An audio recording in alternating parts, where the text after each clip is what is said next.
I was wondering because you just mentioned purpose. Of course, after that comes, and you have a vision for your life, for your children, for well, everything. I think vision is usually important. I think it's not enough used by other people. They don't work with the vision. I was actually talking last week in an interview with Owen Hemstead about the vision. He was sharing it. I was just wondering, could you share, your wisdom in regards to, having your vision, and how would people go about creating a vision for oneself? Yeah, years ago, I created a mission, vision, and values. And if you don't have that, you don't have a filter by which you can run your decisions through. And so our mission is to help ordinary men become extraordinary in all they do.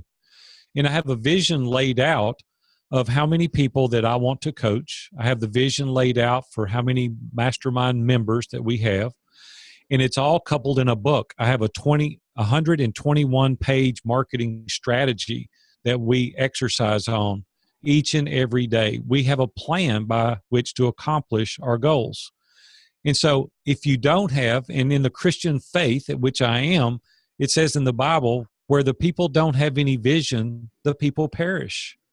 And so if you don't have a vision, you don't know where you're going, how in the world are you going to know when you've won? How are you going to know when you've accomplished anything? And you need to revisit your vision often, because it can change, right? As I get older, now I'm 58 and I've got two grown children, 35 and 31. I have 5 grandchildren. The things that are important to me today weren't important to me 20 years ago. And it changes. So we have to revisit that vision. Used to, I thought when I was 25, 30 years old, I love the Caribbean. You can see the picture behind me, and I love the Caribbean.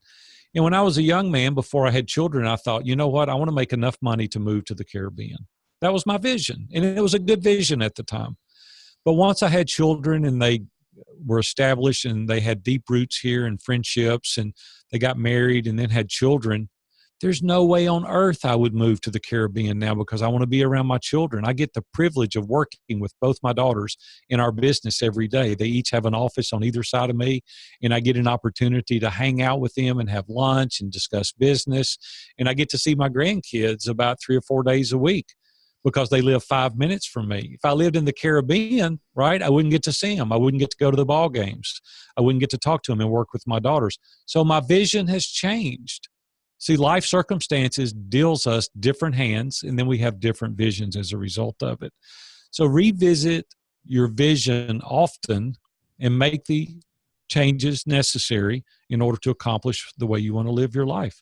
But I can't imagine, Klaus, not having core values. Ours is honesty and integrity and transparency and verity.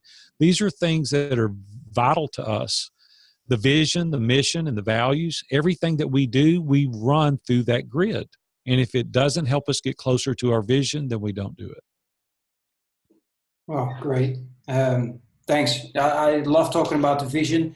As I mentioned, it's so important for people to have a good vision. I think it helps you throughout your whole day, just making sure that you have a complete day instead of just going.